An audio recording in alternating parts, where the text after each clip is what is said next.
I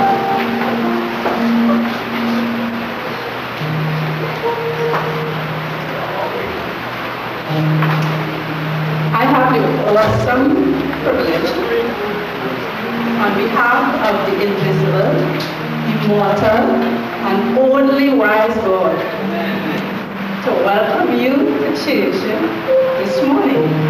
Don't you just feel so awed by that? Like, wow, immortal, invisible, and only wise God? Wow, lovely. Just want to stay in church because of that. Anyway, on behalf of the church, I want to welcome you to church today. And I want to give you the awesome privilege of welcoming one another to church this morning. So I want you to turn to the person on your left, your right, behind, and in front of you, and welcome them. And if you see any strange faces, find out where that person is from, find out their name, and tell them that you wish they have a wonderful sitting with us and that they come again. And those who you have not seen for a long time, make sure you hug them. Right?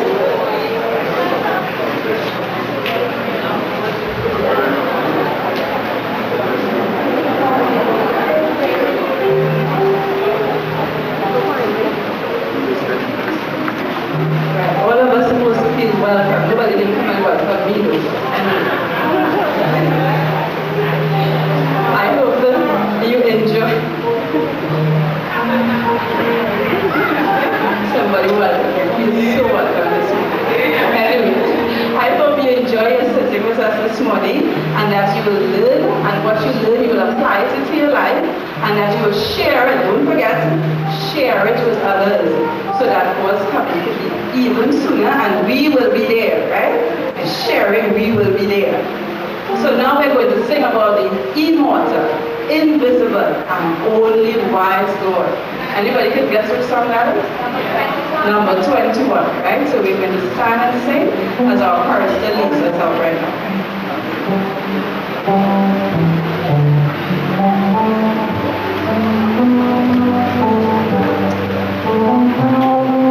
Let's all rise.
As our deacons and deaconesses remain standing for our tithes, offerings, and gifts. 2 Corinthians chapter 9, verse 6 and 7 tells us, But this I say, he which soweth sparingly shall reap also sparingly. And he which soweth bountifully, every man according as he possesseth in his heart, so let him give, not grudgingly or out of necessity. For God loveth a cheerful giver indeed. And this morning, our deacons and deaconesses will collect the morning's tithes, offerings, and gifts which will be used for church and conference expenses. Let us bow our heads as we pray. Heavenly Father, we thank you this morning that you have promised us that if we sow sparingly, we will reap sparingly. But the reverse is also true. That if we sow bountifully, we will also reap bountifully. So God, help us, O Lord, to sow out of a heart of love. Help us, O God, to go out there and labor and give out of a heart of love because we love it, a cheerful giver. Bless our offerings this morning. May be used to the furtherance of your will. This we ask in your name. Amen. Let us turn our attention to hymn number 185 as we sing together as the offering is collected. Jesus is all the world to me, my life, my joy, my all. He is my strength from day to day. Without him, I will fall. When I am sad, to him I go. No other one can cheer me so indeed, for he is my friend and your friend this morning. We enjoyed it.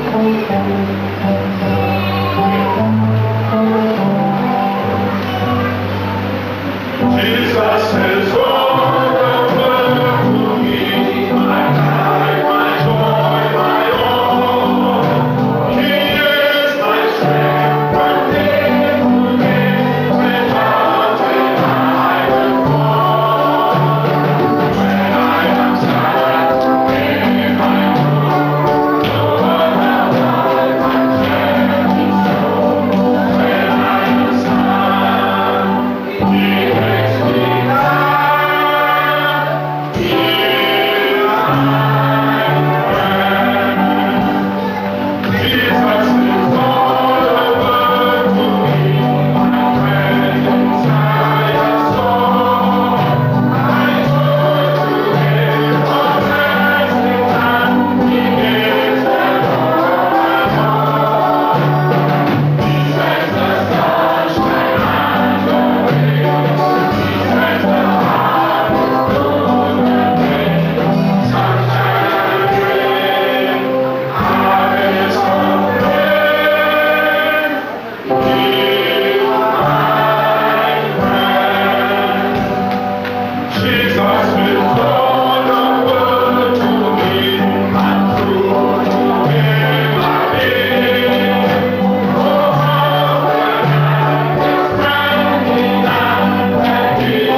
I'd like to invite you to open your Bibles in the book of Daniel, chapter 2.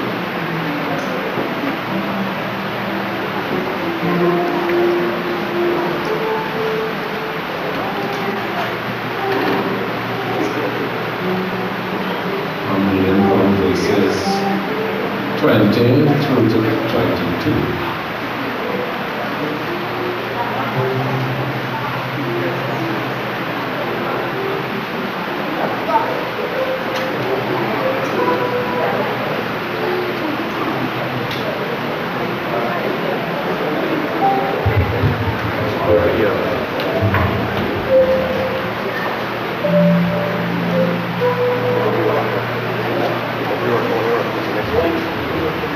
Verse 20.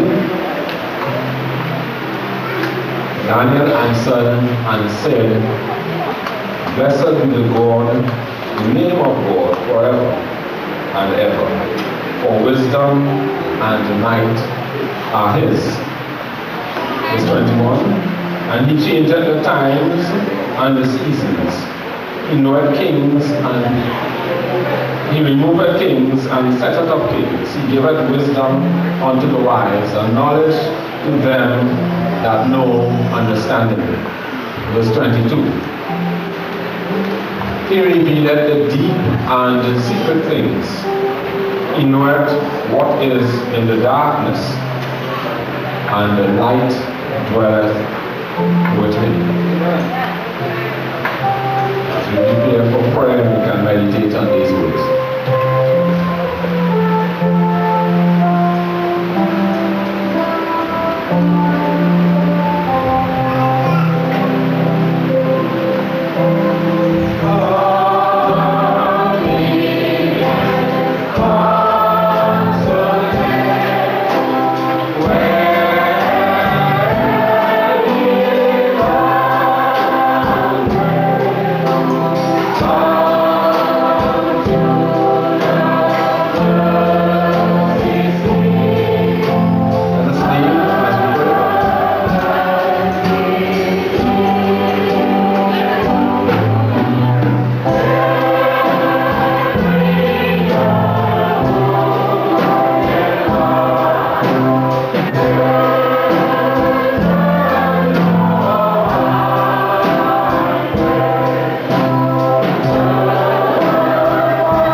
We thank you for life and for health. We thank you for strength. Thanks for the abundance of opportunities we have faced this week to say thanks as we saw your protection, as we were fed by you, and as we were kept and protected. You provided in so many ways, to so many places. We thank you, Lord. At this moment we come to recognize your power, your glory, your goodness, your majesty. You can remove kings and kingdoms and set up kings and kingdoms. You are a great God and none can ask, what doest thou? It is before thee we have come. It is before you we kneel. As we remain in your presence just for this brief moment, there must be a sobering sense of your goodness, your greatness, that will overwhelm us. So that the pleasant distractions might put aside, and we can focus on you, on your Lord. We come before you, Lord. We want to ask at this moment for your Spirit to be with us as we listen to your word. We ask that you will draw us nearer. We ask that Christ will be uplifted. We ask the Lord that as the deep things, the hidden things are made known to us, there is a sense of confidence with which we can pursue life beyond this divine hour. Assure that you have all things in your hands. And that what is passing our way are not incidental, but what are for the blessed good, what are for our best good, and that you're working all things together for us.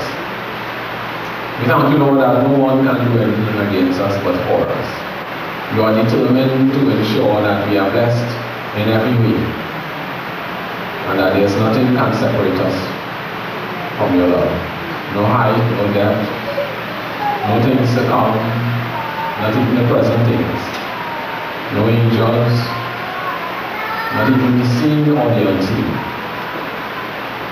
For all love is with you, and all love is in Christ Jesus. We have no abiding city here. Our conversation is in heaven. So today we pray that you keep us, keep the young ones in the back too. May we walk this earth proud to be kept, proud to belong, knowing in whom we trust, knowing who is keeping us, knowing that we serve an all-powerful God who is in charge of everything, knowing that there is nothing that sets your eye, and knowing that we are the apple of your eye.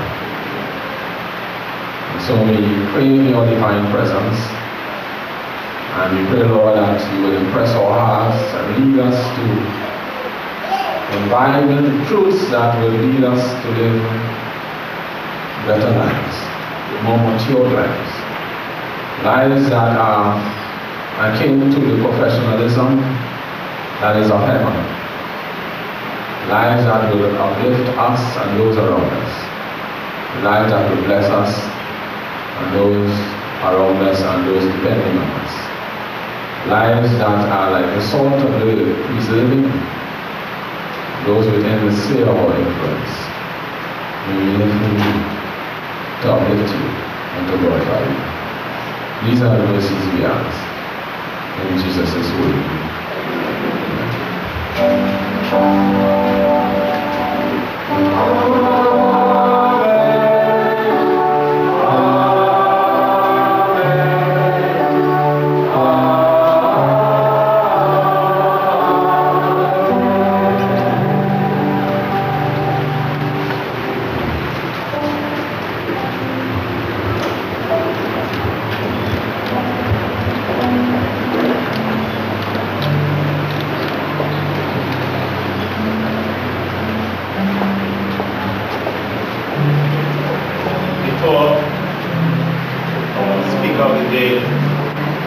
Yeah.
joy here?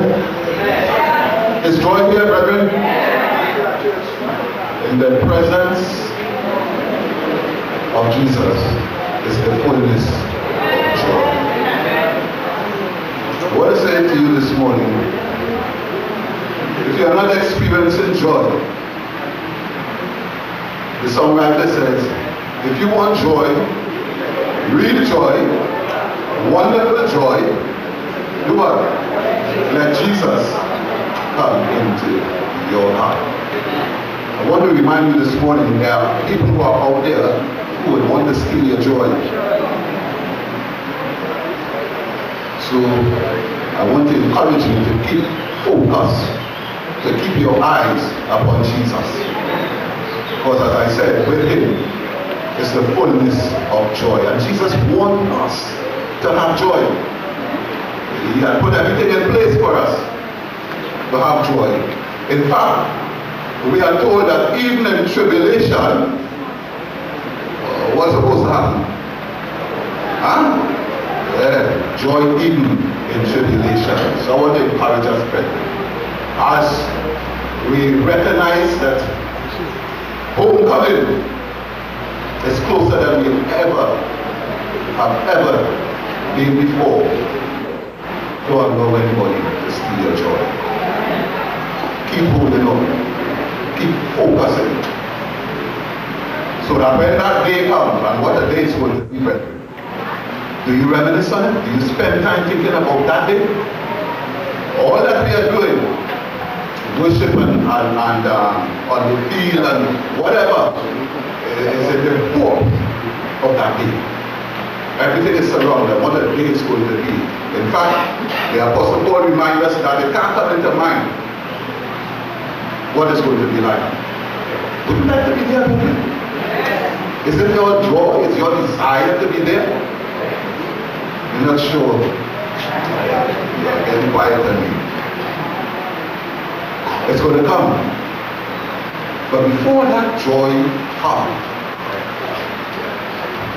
there are some things that we as a people will have to experience.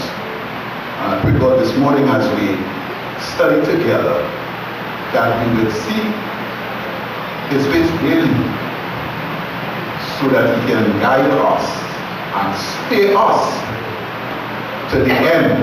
So when this day comes, joy and his fullness arrive, that we all will be there. It was Waldo Emerson who says these words: events are in the saddle and attend to ride human mind. Let me say it again. Events are in the saddle and tend to ride human mind. My subject this morning is entitled, who is in the saddle? Shall we pray? Father in heaven, as we open your word, open our minds.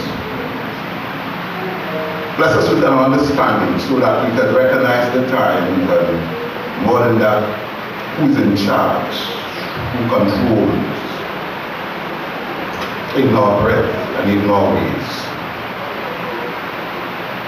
May we see you for who you are this morning and seek to cling to you, whatever, so that in the final analysis, because we have stayed on with you to the end, we will see you face to face and sing the story, saved by grace. May that be your experience. We ask it with thanksgiving in Jesus' blessed name. Amen. This morning, I want to share with us a bit here. Many of us, even though we are not politicians, but somewhere along the line, all of us get involved in it. And there are events that continues down the line. In fact, we can't get away from events. As we look at the present government, after 2 years in office, they had shifting around of ministers. Because of this situation, because of probably, not confidence or not whatever. But these events take place and it affects all of us, it rides all of us. And sometimes it rises to the effect. So when we get involved, when we start to speak about these things, these events, we forget even what time it is. Sometimes we find ourselves on Sabbath morning talking politics because of the situation that is developing. Some people are claiming that it is not equal. We are not getting a fair share. There are all different sort of things that we see happening, and each one of us could say something. This is the thing about politics. Each person has their own opinions, and each person feels that the opinion that they have, that's the right one. That's the one, and that's how it ought to be. I want to remind us, brethren, that as you see it's not always what you see it is. It reminds me of a little situation of an event that we had in 1998. Most of us might remember that with the insurrection. And our president ordered that all churches be closed. You can remember that? Yeah. And church was closed. But I find that in a time like that, it's the time that we should come out and pray. It's a time that we should come together, and spend time because of what we're looking at. That was my opinion. That's how I felt about it. But then right outside there, I get to speaking with the president. And he said to me, being a leader is like being on top of a cave. So you're in a position, you can see the whole cave. And as you look at the cave, you have to make decision based on what you see. But it reminds me, brethren, from my standpoint, I was standing at the side of the cave. So I could only see the side. So I wanted to make decision for the whole cave from the side. And then he said, there were pockets of these people, you remember who they are, was running around. And the authorities informed him that if they should enter into one of your churches, we are not in a position to help you. So from that perspective, that's the decision that he had to make. And that's how it is, brethren. Events will continue down the line. In the next few weeks, we'll be looking forward to the Olympics. A lot of us, our minds will be riding. Because it will be, the Olympics will be in the saddle. And our minds will be there because we would like to see our boys do well. We are hoping that goal will come back. And so from time to time, as events come on the scene, brethren, we tend to rile us. You look at the economic situation and India, our Prime Minister changed the finance minister. I don't know. I wasn't there. I don't know the reason behind it. But there must be some reason for that event to take place. And so he is saying to us that the economy is stable, but in 2013, we can expect a deficit budget. You look at America, everybody pattern after the styling of America. And they are in trouble because they keep borrowing and borrowing, hoping that they will be able to come out of that financial situation. I'm not too sure None of us could sit here this morning and say, they're going to come out of that situation. But I want to remind us this morning that all these things come about as a result of something that took place in heaven. The Bible tells us in Revelation that the devil wanted Jesus' position, and it says there were war in heaven.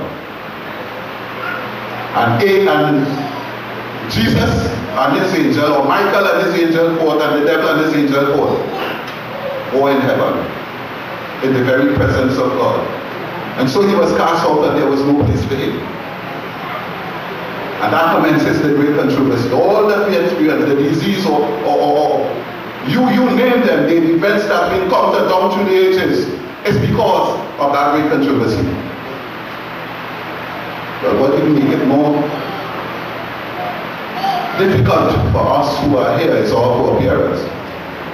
They were forewarned, even as we have been warned today, what our behavior should be.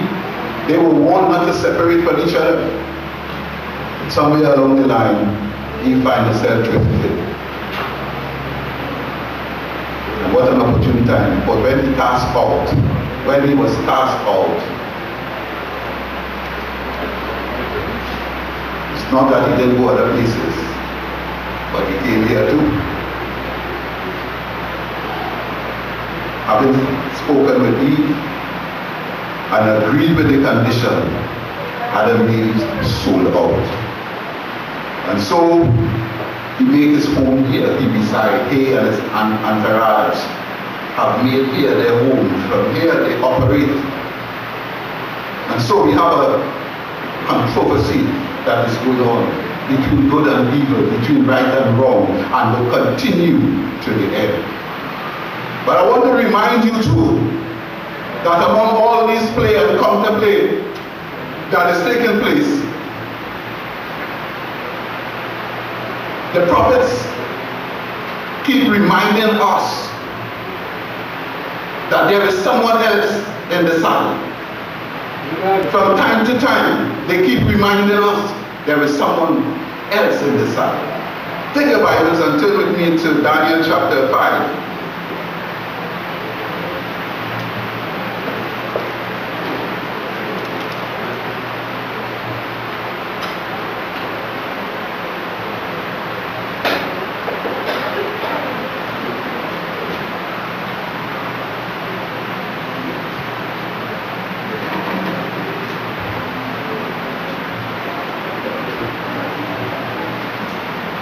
Are you there? Daniel chapter 5.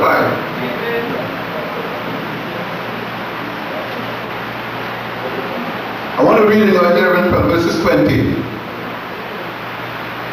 right on to 23. 20 to 23. You can follow with me. But when his heart was lifted up and his mind hardened in pride, and he was disposed from his kingly throne, and they took his glory from him, and he was driven from the sons of men, and his heart was made like the beast, and his dwelling was with the wild asses. They feed him with grass like oxen, and his body was what? Wet with dew of heaven, till he knew that what? That the ruler, and that he appointed over it whosoever. Here was Daniel, I'm not Jew, here was Daniel speaking to Belshazzar. We are well aware of this story, but here it is saying, it is reminding us the Most High God, and thou, his son, Belshazzar, has not humbled thy heart, though thou knowest all this, but has lifted up thyself against the Lord of heaven, And what? They have brought the vessels of the house before thee, and thou and thy lords, thy wives, and thy concubines have drunk wine in them, and thou hast praised the God of silver and gold, of brass, iron, wood, stone, which see not, nor hear not, nor know, and thy God in whose hand is what? Thy God in whose hand is thy breath, and whose are all thy ways has not glorified. I want to say to you this morning that God is in the Sabbath. And once God is in the Sabbath, we have hope. So in spite of the economic meltdown, in spite of the difficulties that we face from day to day and will continue to the end, I want to remind you this morning that God is in charge. And because he's in charge, he's entitled to set events. Am I right? Yeah. And so God this morning has organized a church through which he can plan all his events so that he can bring the great controversy to an end. But I want to remind you that as God put things in place to run his event, so too the devil has put things in place. Over in Matthew chapter 13, the Bible tells us about the parable that Jesus sowed good seeds. But as they went away, and as men fell, we are told that the evil one come and sow seeds. And so we find as they grow together, the wheat and the tears. I want to say this morning that even though God has organized his church for a particular reason, but the church is in the world. And when you cast your net out, all sorts of things come in. So this morning I want us to look at it soberly. Within the household of faith, there are both wheat and tares. And they both will have to grow until the time of the harvest. So there's some questions. What are you? I want you to look at it critically. You see, brethren, when you start to bear fruits, wheat will to bear, tears will to bear.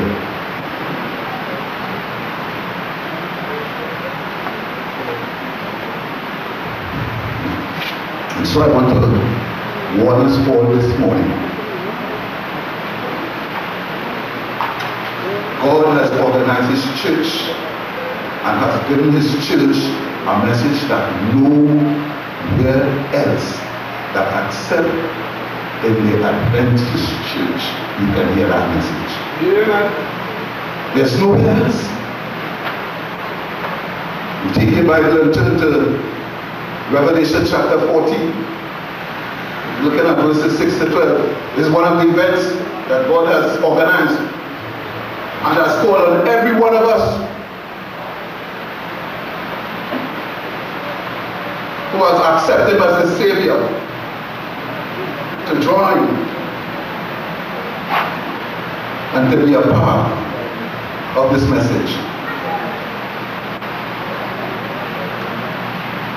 Reading from verse 6.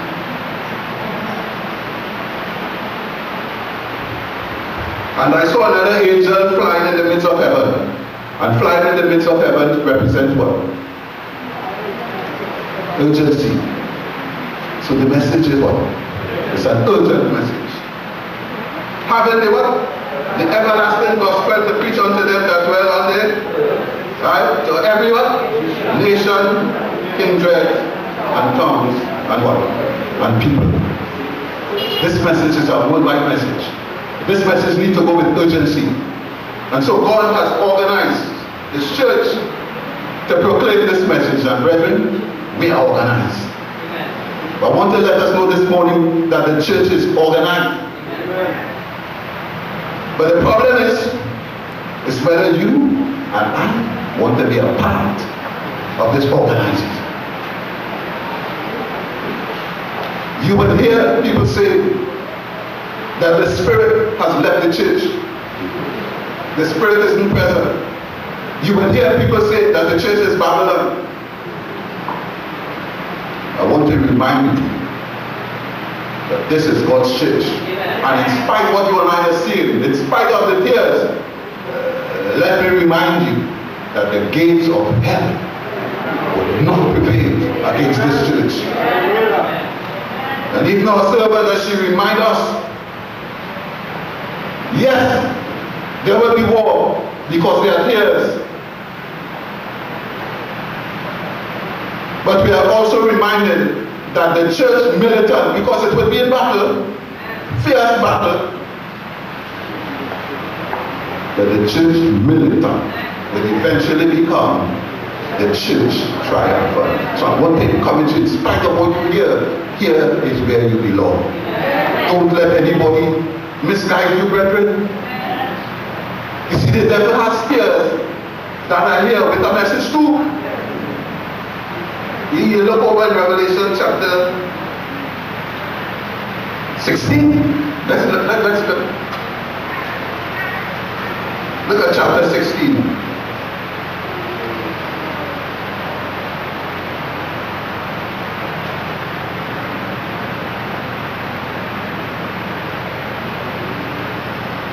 Verses 12 and 13. God has given us one message. The devil have another message. Listen. And I saw, are you there? Revelation 16 verse 13. Are you there? Yes. All right, I'm reading. And I saw 3 unclean spirits, what? Like frogs, come out of the mouth of who? The dragon. And out of the mouth of the beast. And out of the mouth of the... Yeah. We are 3, gentlemen. Said we are 3. And listen. And they are what? They are what? The spirits. Yeah. We wrestle not against flesh and blood, but against principalities and powers. Down the line. Yeah, they are spirits of devil working what? Brethren.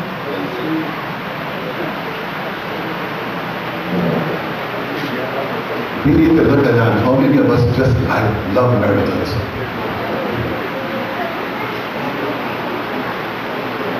Let me pause and say something to you like a friend, and maybe I've said it here already. But in the church where he attended, there was a lady who was in a wheelchair. She got crippled and she was in a wheelchair. They prayed for her. Pastor, they do all that they can, but she still remains in the wheelchair. So the church is weak now. So she went to Guyana. I don't know what part of Guyana she went or what, but they prayed for her. And she came back to Tobago.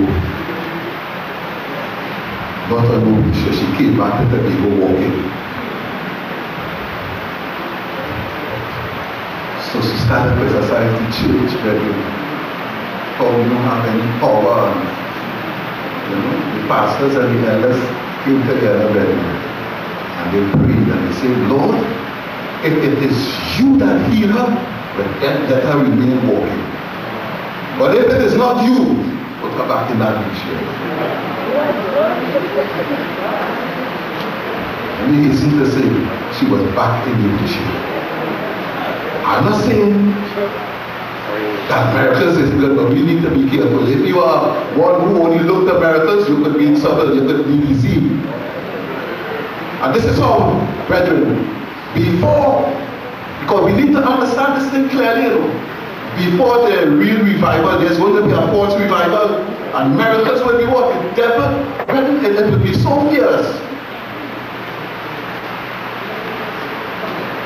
That's what I'm saying, that we need to spend some time. Let me pause and say something here. We have been warned that it's only those who have fortified their minds with the word of truth will be able to stand in the last conflict. Is that true? Yeah. Only those. On the other hand, she said that those service readers, those what? Who are anchored nowhere, when the storm comes, they will be blown away like chaff. Let me go on to say, we need to be careful, because every quarter we are given a quarterly. I want to say to you this morning, if the results of the Sabbath school report is a reflection, a true reflection, brethren, then we must study it.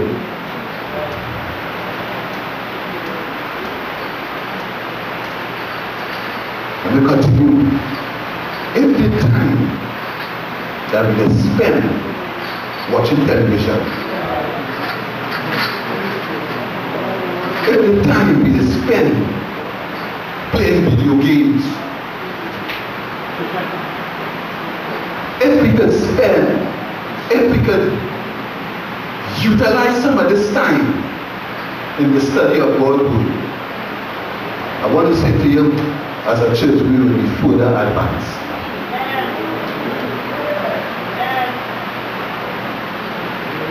More than that, there's an event that is coming. I don't know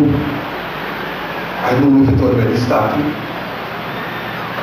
but there's going to be a crescendo. And most of us know about that. In fact, all Seventh-day Adventists know about that event. That event is going to be in the satellite, it's going to ride every one of us. It's called the shaking. Every one of us will be involved. It's going to ride every one of us. And it will determine who is this and who is me. So what will bring on the shaking is straight testimony. You don't want to study, brethren? I love you, but I have to tell you as it is, you will not be able to remain here. Even if you want, you can't, because you won't know Jesus. It's by spending time with him, it's spending time with him in his word, a relationship. That's the only way you can build a relationship. It's by spending time together, isn't it? We have a lot of divorce and a lot of things because too many people are working, too many things to do, and we hardly as families spending time together. Husband and wife hardly spending, and the divorce rate within the church is getting worse. Or we're not spending time together. If we're not spending time together, we hardly have any time to spend with Christ as a family. I'm saying these things now because, brethren, the time has come for us to get serious. Because he says 10, 15, 20 years you can boast about being a Seventh-day Adventist. You can boast about the message. We have the message. We have the truth. You can expound the scripture, and then in the final analysis, you didn't make it. You know what I said? Someone has said, they say, hell, it's hell. Let me get it right. Hell is not a burden. You know there's going to be fire in hell, right? They say it's not that, It's not that it's going to affect you. What is going to affect you if you didn't make it is to look because a panoramic view. Jesus is sparing you. He will show to you every opportunity that you have. And He will just show you where you feel. So hell is what you give up. What you give heaven up for.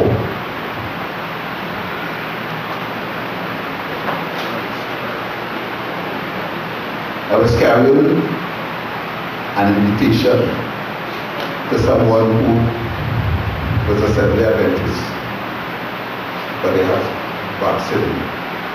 I wanted to encourage them, the Visitors Day, and I went there. And I listened to a sermon by Brooks, and he was saying that some people is going to give up heaven just to wear a little bit of earring.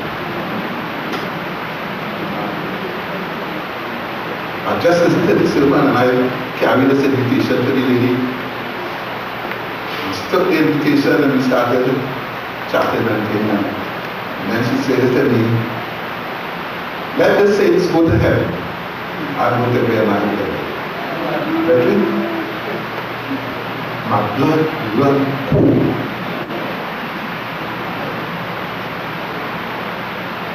Let me say that. Speaking to us as a family this morning.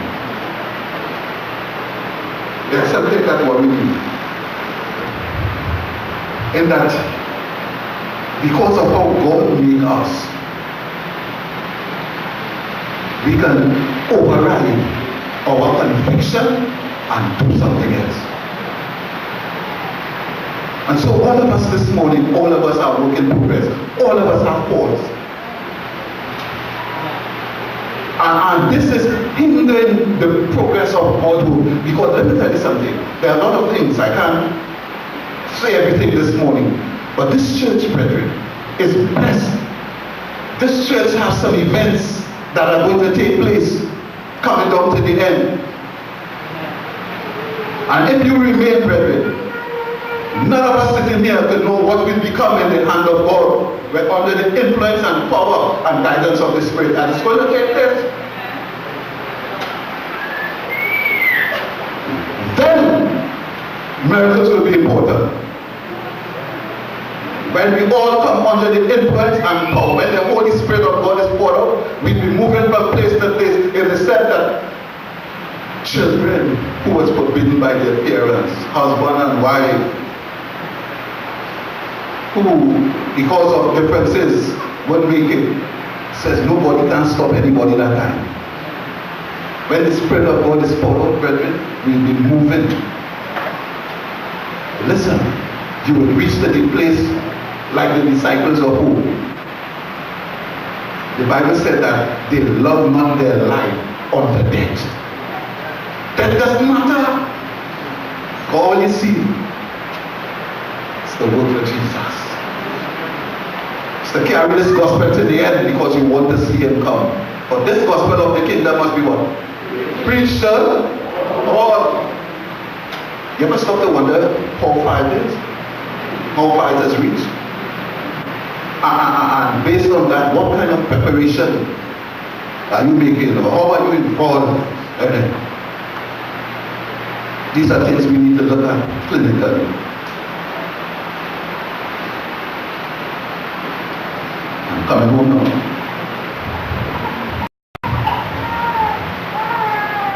God, in these times, because of the events, brethren, that are ahead of us, there are some serious events that are ahead of us. The Bible tells us that the devil is going to war against the church. Are we aware of that? The Bible also says there is coming a time of trouble, such as never was. It will be so critical, it will be so dangerous to survive it. We have to become like Jesus. You know what it says? The scripture says, let this mind be in you which was also in Christ Jesus. That's not joking. If you have to remain here, you have to become like Jesus in everything. And you can only come like Jesus when you see and understand the pattern. And if the time that you're spending otherwise, and you're not giving him the quality of time so that he can work in you, because you can't do anything, you know. You can't do nothing than to accept His grace. The victory that we have to get is through Him. Everything is through Him. And if you can't find time to be with Him, heaven help you. Such a simple little thing. Look at how we packed this morning. And we say, brethren, let's go on the field this evening. Now I'm saying, we have conditions, and there are always conditions that will not be feasible for us to go. But they can't be always like that. If we are children of God and He's organized, He has organized the church in a particular way, organized for us to walk in a particular way, He has reasons for this. Some of the trials that you will encounter, there are reasons for it. You ever stop to think about it? Because you have to become like Jesus. And you know, the dangerous thing about this whole thing, brethren, is that we don't even know ourselves. You don't know who you are. But today, you might get up and sing and praise, and something going wrong tomorrow, and you want to know why God is doing this to me. But why not? He loves you, and He's working out His plan and His purpose for you. Listen, we need to understand the privilege that, as you sit here, you need to understand the privilege that you have in. Do you understand that long before you assembled here today, that Jesus saw you? You understand that, brethren? You are not here by chance, you know. Before you was born, God saw you. And He prayed for you. He said, when He prayed for His disciples in John 17, He said, neither pray I for these alone. But He looked down to the corridors of time and He saw you and He saw me. And He prayed for us. He voted for us. The devil is always voting against us. And you and I have been cast in vote. You decide your destiny. But Jesus put things in place. Let me tell you, not to complain when the brethren mistreat you. You don't know if God is trying to work out something through the brethren. You might say the right thing, but I say that He's doing the right thing, you know. He might be wrong. But why does God allow it? And He could have stopped it. But sometimes God wants to get our attention.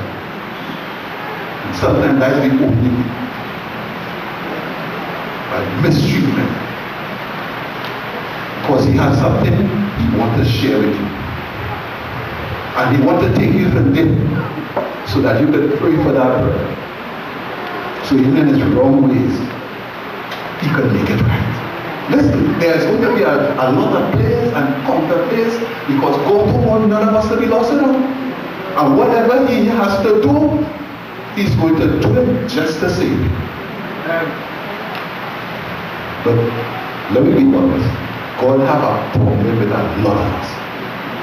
Serious problems. Because a lot of us, brethren, want to have our own way. Am I speaking the truth? Yeah. A lot of us want to have our own way. And that's how we have been born in. You can't really help it. That's why Jesus had to help us. That's what we know, and that's what we do. But I want to tell you this morning that God has put things in place to remedy whatever defects, whatever problem, whatever difficulties that we face from day to day. God has put things in place. The Bible says to us, God will not allow us, who are the finish the text, to be tempted, what? Above that we are, but with them also that you will be able.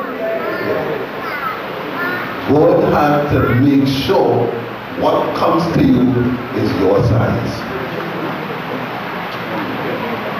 You know, someone was saying that God put his character on the line for you, and the text said that God is faithful. So if you fail it, you ever stop to think about that? If you fail, if God is faithful, huh? Is he faithful? Yeah. And he allows something to come to you and you fail. Is God faithful?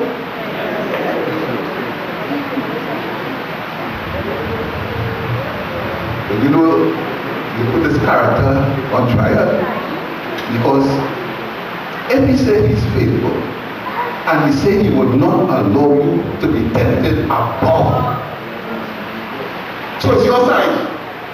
You're supposed to be victorious because God is faithful. God is faithful. He won't lie to you. And then you turn around and fail.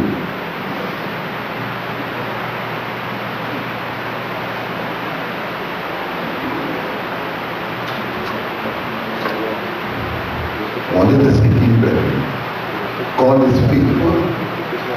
And whatever God loves is what you need. Because he's developing a character in you like his. You have to be like him in every way.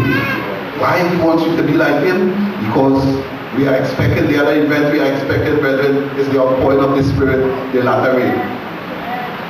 One of the greatest events to take place in this church.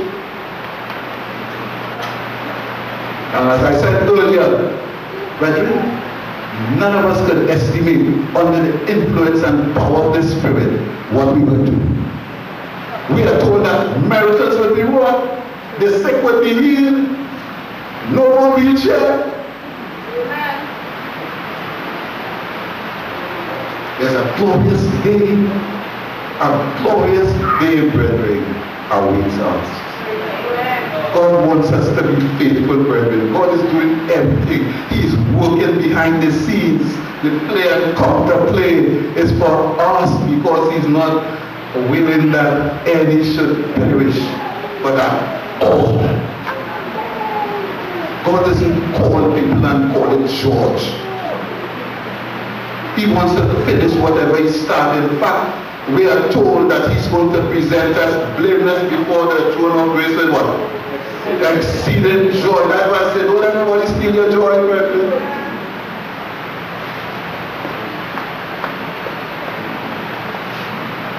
Let me say a little thing again and then I'll stop.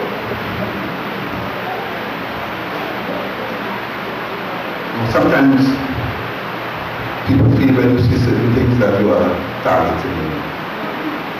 I'm not here to target anybody. I'm not concerned because I recognize, brethren, that I'm not supposed to be here. But I thank God for his mercy. I thank God for his love and his care. But when you look at it, brethren, my standing here is not something simple. I try to ask God to help me understand. But when I stand here, I am speaking on behalf of God. Simple me have that kind of opportunity. It's a frightful thing. It's a wonderful experience to be able to speak, and that's what God has called all of us to be spokesmen for him. You might not have to come up here, but on your workplace, or your plane, or wherever you find yourself, you are God's spokesman. God is dependent. In fact, that is what he has. You. And so, the Bible says he has called us out of darkness into his marvelous light, that we should do what? Show forth his praise. That's what we're living for. Show his praise. As I mentioned, God have a serious problem with some of us. I said also that because of who we are, we can override our conviction. The Bible says, going back, let's bear with me a little bit, to that first message. Say with a loud voice, verse 7. Huh? Right. Fear God and not for the hour of his. And he has made the heaven and the sea. Fear God and give glory to him. The Bible tells us, whether we eat, or whether we drink, or whatsoever we do, is all to the glory.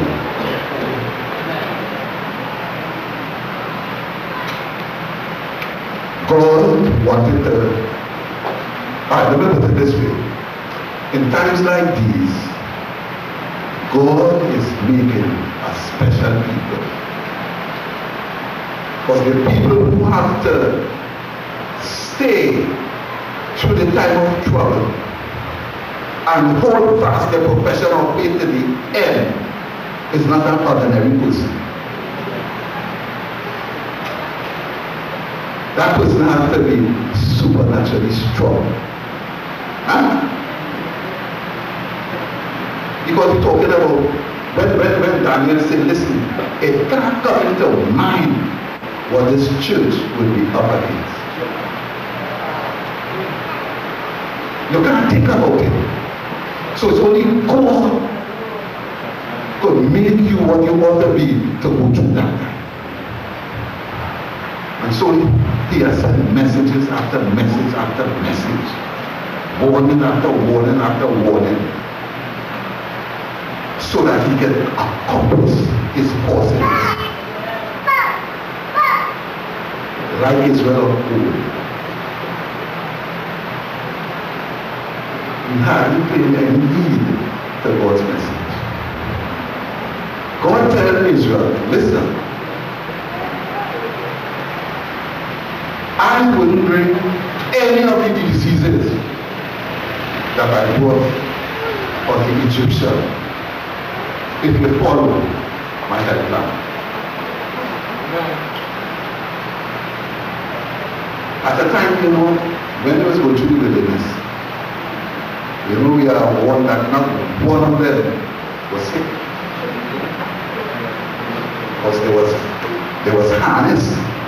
They couldn't have their own way, At times when they're cold, they rebelled. In fact, all of them. And so it will be too late. They rebelled. But they wasn't sick at that time. God realized the people that he has to make. He has called us to worship him.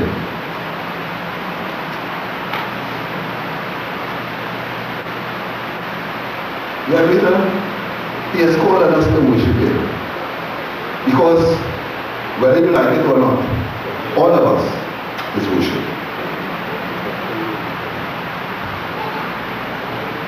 He forewarned, Daniel warned Belshazzar. Say, you see what your father encountered, and then in spite of all of this, you turn to worship God of school and in spite of our knowledge, brethren, you and I worship otherwise.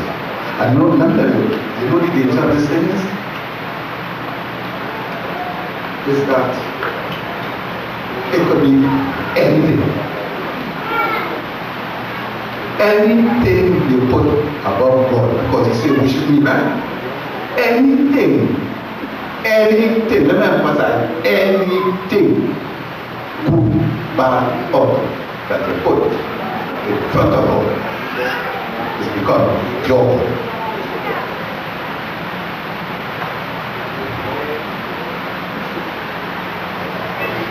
So if you love to watch TV more than the word of God, huh? If you can spend probably the whole night, but you can't spend 15 minutes with the word, TV can become your word. God gave us a health diet, and many of us have conviction. But diet, brethren, is in the ascendant. Diet is in the saddle. And it is riding us to rule.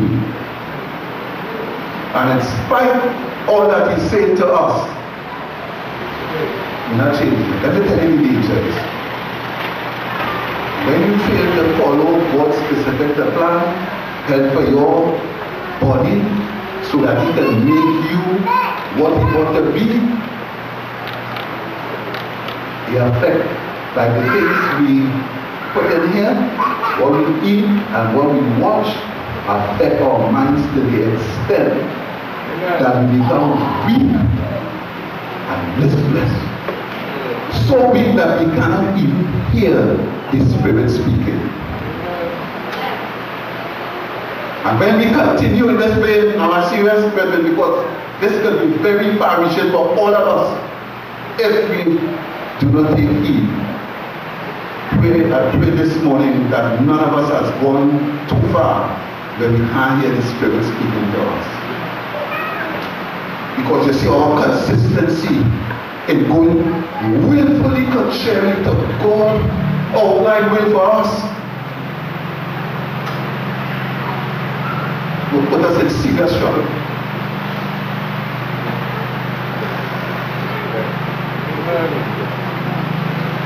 So you need to examine yourself, brother.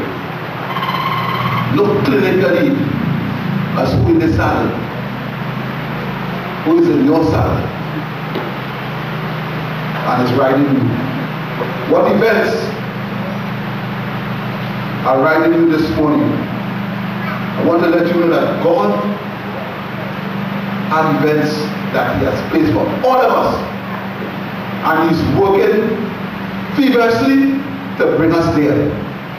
But every day, brother, you have to be making choices. It's not an overnight thing. It's a step by step because of who we are. But I want to say, if you stay here, God is going to see you through. I want to say, if you stay here this morning, if you stay within in his household of faith, he's going to see you through. He's not going to start and finish. He's not going to drop his plan. He's going to go right through for you. And I'm happy this morning, as I close, to know that this work to which he has called us is going to finish in a blaze of glory. And when it is finished, he's going to come. My God is going to descend the sky. Can you imagine, brethren? Try to imagine what the day, as I said earlier, would be like. The servant of the Lord are the one that's brethren. In those final days, both the people of God and the people who receive the mark of the beast, it will be terrible for everybody. Terrible for us because they after us to kill us. We have to be hiding. And on the other hand, hails and different plagues are falling on them. So they are suffering and you are suffering. But thank God this morning the Bible says that my God. When you talk about Michael, we're talking about the warlord. Brethren, the warlord is going to stand up. He's going to stand up for his people and he's going to condescend the sky. And those people will look at the kill their brethren. They will be doing what at that time? Huh? He coming out from the rocks and the mountains. But they are asking better what? To fall on them and to hide them from the face. What a scene it's going to be. Would you like to be there? See you coming out with your hands outstretched. This is our God. This is our God and we have waited for him.